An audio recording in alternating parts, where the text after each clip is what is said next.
Hey there, I'm Mr. Terry, a high school history teacher. Welcome back to another History Teacher Reacts video. All right, we are heading back to the ONella Academy to check out their part 2 of Dead Body Hijinks. All right, I'm glad to have some more fun. Let's go ahead and get into this. Original video link is down below. Make sure you're supporting Sam. We need him to make more stuff. All right, let's check this out.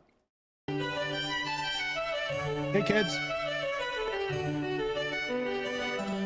Hey kids, time to talk about more cases of stiff lifting from the days of yore. If you haven't seen part 1 yet, the real go check history it out. we all or know. Don't. I'm a YouTuber, not a cop, unfortunately. This first tale doesn't anytime he makes like any kind of document or Or text, don't. I'm a YouTuber, I not gotta a cop, check it out. unfortunately.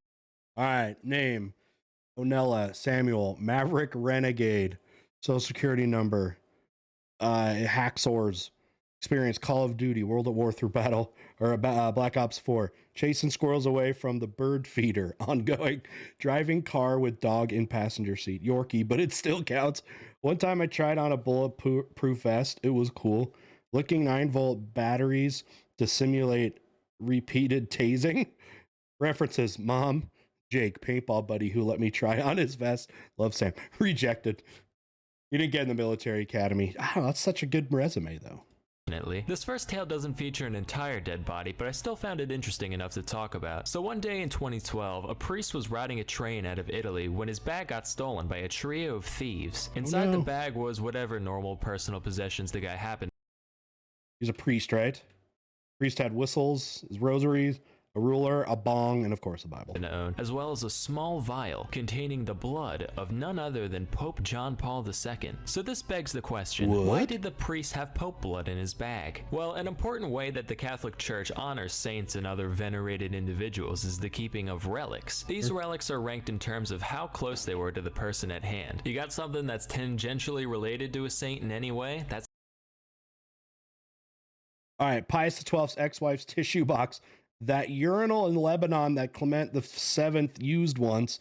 Marlboro Red that Benedict IX didn't smoke because he doesn't do that, but respects your life choices anyhow. You know, relics in the Catholic Church have been a huge industry for millennia. In the Middle Ages, it dominated, especially, and still has that today. But you know, all these different churches to get, like all around Europe, to get maybe legitimacy and also to bring in tourists, pilgrims, and stuff, would have relics. And yeah, it'd usually be like some kind of physical piece of something important in Christian history. So many of them were like some body part or some, like, it's, and that might sound gross, like body part of some saint, or shoot, even of Christ or something like that. And yeah, they would have that, and people would come and of course, you know, pay money, you know, to be able to see that. So it did that too. But that was super common. You can still see places like that today. That's a third-class relic. If it's a personal possession of a saint, it's second class. And I gotta read all. He's going fast, but anyway, okay, some that's about a Slipknot. third-class relic. If it's a Sixtus the First kazoo he got signed by Corey from Slipknot. That would be pretty cool, I guess. You know, Corey Taylor, right, from Slipknot. The mishappened peanut that enlightened Alexander the Sixth. Possession of a saint, it's second class. And as for first-class relics, those typically consist of literal body parts and/or fluids of a whole. Urban II, medulla oblongata, Pope Urban II, the Pope that called the Crusade, by the way.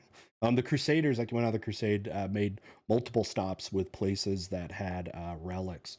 What were some of them? I know, like, it was like buried under some church.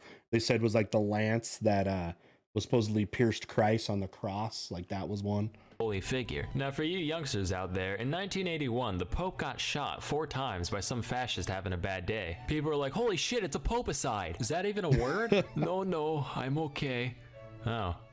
Say, who left all this first-class relic lying around? So that's what it was from? There remain 3 objects containing the fine-aged Popey juice spilled that fateful afternoon. Oh, wow. The vial was found a few hours later by police among the reeds and grass near the station, which basically means the thieves took one look at it and were like, blood? I already make this myself. Lame. And tossed it out without a second thought. Here's the thing though, that's not the only instance of old JP2 getting blood napped. In 2014, a similar relic was yoinked from the church of San Pietro della Ienca in Italy alongside alongside a crucifix. The fact that these were the only items taken led to two prevailing theories. Some people thought that since John Paul II wasn't technically a saint yet, the relic's value would go way up once the man was actually canonized. So the thieves decided to take it now and resell it later. Makes sense. Wait for the value to go up after they die. Just that's how investors work, right? Especially with art or something like that. The other theory was way more popular with the media. After all, what use does Pope blood have other than satanic rituals? This story naturally got a lot of press, and the whole world just kind of assumed that Lucifer himself was set to return any day now. Eventually, the thieves confessed, so authorities came to the rehab facility they were staying at. They returned the cross, but when questioned about the relic, they were like, wait, what? Pope blood? Satan? Do you guys need to check in here too? Eventually, it was found in a rubbish bin on the facility grounds, which means once again, it was just casually tossed out as nonsense. Wow. You ever throw out Pope blood? Because apparently, multiple people have done that on separate occasions just in the past 7 years. It doesn't end there, of course. In 2016, this happened a third time when a piece of cloth with John Paul fluid on it was taken from Cologne Cathedral. All right. Anything funny going on here? Cloth, a drop of blood from John Paul was stolen. Yeah, people love that stuff, I can't man. For the life of me it's find historical. A follow-up to this. In the history of the Catholic Church, relics are a huge part of the infrastructure of the an economy of the church. Story, which leads me to believe that they're just like, fuck it, Pope blood's more trouble than it's worth at this point. But if you guys can find some conclusion to where it ended up, let me know below. Now, our next story begins with who has it? One of you have it? Man named Karl Tanzler, a German-born radiology technologist in early 20th century Florida. He looked kind of like Sigmund Freud, except even more evil looking. On the inside, he was a pretty normal dude, other than the fact that he claimed to have visions throughout his life of some mysterious dark-haired girl. Anyway, in 1930, while working at the Marine Hospital in Key West, he met a young woman by the name of Maria Elena Milagro de Hoyos, called Elena for short, and he said, "Oh my god, that's the girl from the visions I've been having." Oh. Yeah, wait, what? "We were meant to meet today. We must be soulmates." What? Don't you have like a wife and two kids? Destiny. Hoyos was soon diagnosed with tuberculosis, which was considered fatal at the time, so naturally, Karl decided to handle her treatment. Sam's drawings are always they're so horrifying. Like, even the ones that aren't meant to be like scary are just so horrifying. Look at these. Going as far as convincing her family to let him visit their home every day. Except he was a radiologist, so even if there were reliable means to treat tuberculosis at the time, he definitely didn't have the credentials to do so. But whatever, this is the past we're talking about after all. Okay, what do we got going on here? All right, we got a dude scraping some other guy.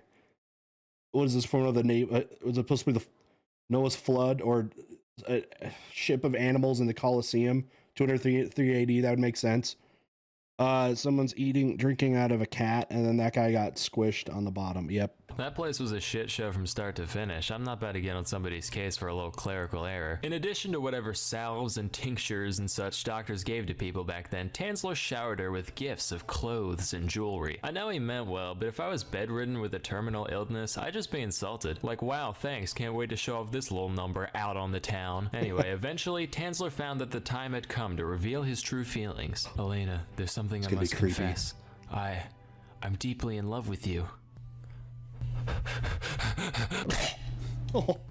"I'm so glad you feel the same." Hoyos inevitably succumbed to the disease, leaving Tanzler heartbroken. He just wasn't ready to part ways with his pestilence-riddled sweetheart, so he asked the family's permission to commission an above-ground mausoleum for their daughter. And since this was the early 20th century, they said, what a sweet, selfless man. I'm sure he'd never do this just so he could commit crimes against nature. Yeah, and exactly. He was like, "Oh yeah, by the way, could I have some of her hair too?" "Sure, kind stranger. Here's a bag of her hair we just had lying around for some fucking reason." What? Again, no red flags here. He went to visit Weird. her dwelling nearly every night for 2 years. Then finally one day he said, "You know what, kid? You're alright. Say, how's about we ditch this musty old mausoleum and go back to my place?"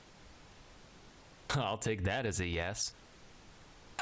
So he took her home in a little red toy wagon, which is ridiculous. It makes me picture him skipping around, whistling a merry tune. "Hey, neighbor." Now here's a riddle for all you intellectuals out there. What do a dead body and a used PT Cruiser have in common? Sure, they both taste terrible, and you never want to be seen in public with one. Most importantly, though, they're a depreciating asset. But hey, that didn't stop old gnarly Carly from sprucing her up any way he could. Wiring her bones back together with coat hangers, replacing her skin with wax and silk, making a wig out of that bag of hair from earlier, layer and soaking the body in massive amounts of perfume and disinfectants for obvious reasons. He claimed to have been instructed to do all this by Elena's spirit, which he would apparently talk to frequently. He also did, you know, that thing eccentric loners do with dead ladies in their house, but we won't talk about that. This went on for 7 years, 7 hot and humid Florida years, until 1940 when Elena's sister saw him dancing with some lady through the curtains. She's like, "Aw, how cute. I'm glad that old bag of lentils has finally found love." Walks in, comes to find out it's her fucking dead sister. So the cops come, but there isn't any conclusive evidence of any flirting and philandering with the body. So does it matter?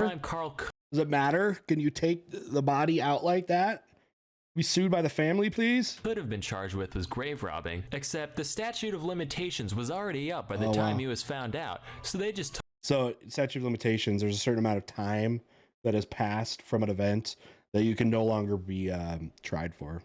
took the body, tipped their hats, and went on their merry way. Tanzler still missed Elena dearly, but since he couldn't have her cadaver, he crafted a crude homemade effigy of the lady, which he lived with for the rest of his life. Here's the part that really gets me, though. It's just he as bad. apparently went back to live with his estranged wife once the jig was up. Just like, "Hey babe, I know we haven't talked since the whole corpse thing, but I've been having trouble making rent. Do you think I can come crash for a while?" "Sure, come right in. I'll take your coats. Would you and the demented life-size replica of your long-dead lover that you left me for like a cup of tea?" She did not take him I'd back, like one. right? None for her, though. It goes right through her. Of course, I'm making all this out to be a horrifying thing for the goofs and gaffs of it, but at the time, a lot of people read the news stories about Tanzler, and many actually sympathized with the man. They saw him as the distraught, hapless romantic that he saw himself as. You know why they had that compassion? Because they listened. Say, what would the world look like if we all listened more? Sponsor time! Listening to audiobooks inspires us, motivates us, even brings us closer, and there's no better place to listen than Audible. But what should you listen to, you ask? I want to make After sure all, there's so many options that it's almost overwhelming. Well, normally I tell you to go listen to my book, but unfortunately I've never written a book. So instead, how about the Necronomicon? That's right. The Necronomicon is on Audible. Famous. Now you too can learn exactly what's in that, by the way. Any of you actually, is that like what's in the Necronomicon? I've heard of the book. How to put that Pope blood in the backseat to use on your way to work. Tie in all seriousness, a novel really worth checking out is Edwin Abbott's Flatland, a book about life in an entirely two-dimensional universe, and it is a trip, trust me. You can get your first audiobook free along with 2 selected Audible original titles and exclusive fitness programs when you start your 30-day trial. Just visit audible.com/salmonella or text salmonella to 500-500 to get started. All right, final thoughts. All right, so obviously it took a weird turn there when they started getting in the necrophilia and stuff, but hopefully I was able to give you some historical content talking about relics and the history of relics in the Catholic Church. And relics aren't even necessarily unique to the Catholic Church. Say, like in Buddhism, like stupas. Stupas are these kind of like monuments built that would claim to have like parts of the Buddha in them as well. And, you know, again, how legit are these things of these relics? You know, it's this thing that this saint wore, this thing that belonged to Jesus, or this, you know what I mean? You know, is it mostly just to draw traffic into, you know, church sites? Maybe, because most of these situations, you know, there's some economic value in it, like, you know, paying to see it and stuff like that. But yeah, that goes back, you know, centuries and centuries there, and still going on today. All right, it was fun to check out another Salmonella video. I will link, if you didn't see the part 1, I'll link that up here as the credits are rolling, and you can check that out. And with that, we'll see you next time. Bye.